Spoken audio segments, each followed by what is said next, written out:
I've been in law enforcement for 9 years.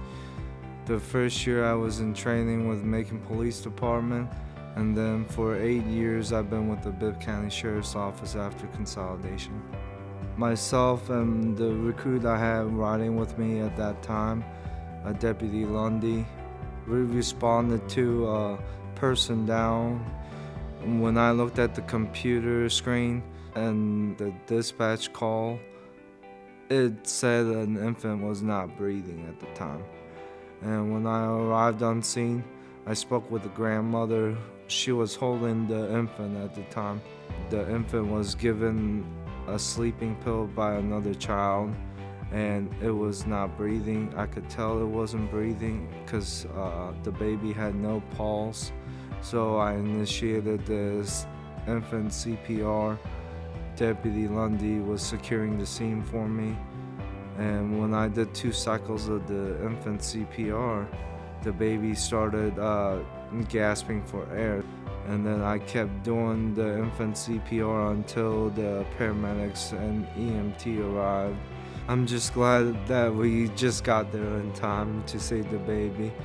I mean, there was nothing else that was going through my head other than I need to go ahead and save this baby.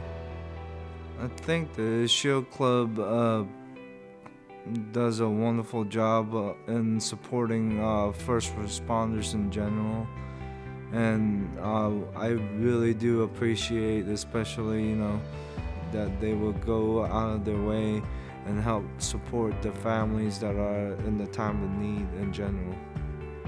There's plenty of deputies out here doing the same job, risking their lives on the line for the public and serving the Macon-Bibb community. And it means so much to me that out of all the deputies that could have gotten this award, that I was nominated for it.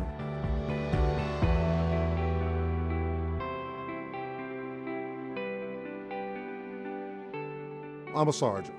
I could probably sit back and not answer certain calls, and it wouldn't matter. However, I do believe that rank creates responsibility and not authority, and a good leader works for his people. You got to set that example. So when I'm sitting in there, I scan the radio all the time, so I can have a 3-dimensional view of what's going on in the county.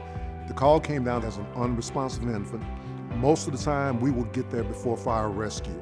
All of a sudden, you're running lights and sirens because you know that every single moment, especially when you get past a minute, a lot of terrible things happen. So you get out that car and my foot is stepping out the door before I even put it in gear. And then you see the mother, and all of a sudden, woof, you get tunnel vision. And here's the grandmother holding this child, and she's completely limp. And I grabbed her. The moment I grabbed her, training kicked in. You're asking little questions. What did you give her? Clear the passageway. Once you clear the passageway, turn around, get those thrusts. And after the 3rd one, she's crying. And this is a good thing. And then the ambulance was pulling up. And when they pulled up, I was like, it's about every single person in law enforcement that goes through those things. So when you're getting that acknowledgement, you may be acknowledging an individual, but the Shield Club is also putting a spotlight on our vocation and the impact it has. It shows that, hey, the public does care. And that's what the Shield Club steps in and does. You're not doing it for the awards or recognition. You're doing it because it's the right thing. It's one of the greatest honors you could possibly have.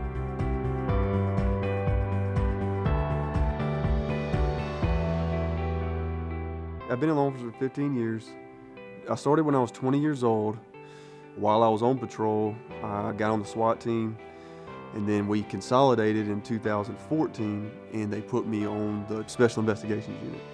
In 2020, I became a task force officer with the FBI, while I'm still working on the drug unit for Bibb County and also on the SWAT team as well. In 2013, myself and Investigator Mathis We found out an individual that he was an enforcer for the Gangster Disciples, and he was one of the main people bringing heroin to Macon. Ultimately, with the help of the FBI, we wound up arrested him and sent him to federal prison. 2020, he gets out, starts selling heroin again. So I was I was a task force officer with the FBI at that point. Special Agent Amanda Reisner contacted me. She had intel that he was out and that he was starting to sell again. So me and her, we started this investigation on him all over again. And we're like, this time we're going to get him, and we're going to get his whole organization if we can. We got him, but then we started seeing the Mafia, which is a more local gang here. During this investigation, on 4 different occasions, we found out that either the East Side Mafia or the West Side Mafia was about to go and attempt a murder on somebody. We was able to prevent someone from getting shot or murdered as well through this investigation. Ultimately, we got the West Side Mafia. We got probably the highest ranking West Side Mafia person that I know of, who has ties to different states.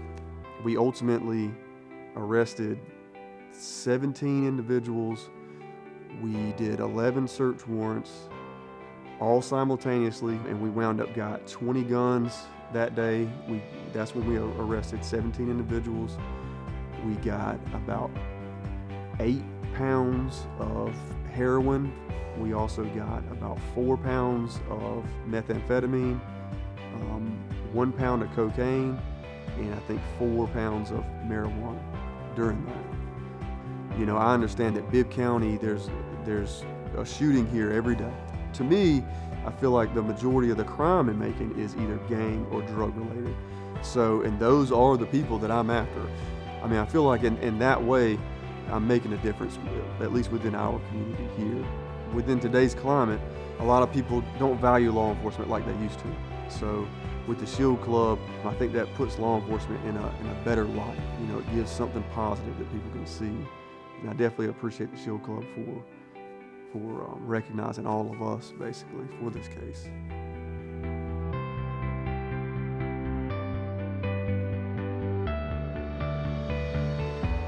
I think every fireman that you talk to, we come to work to go to fires, to go and make a difference and help somebody. It's exciting to get up and put this uniform on every day because you never know what the day is going to bring. It's always something different. The Macon-Bibb Fire Department is unique because of its history, I think.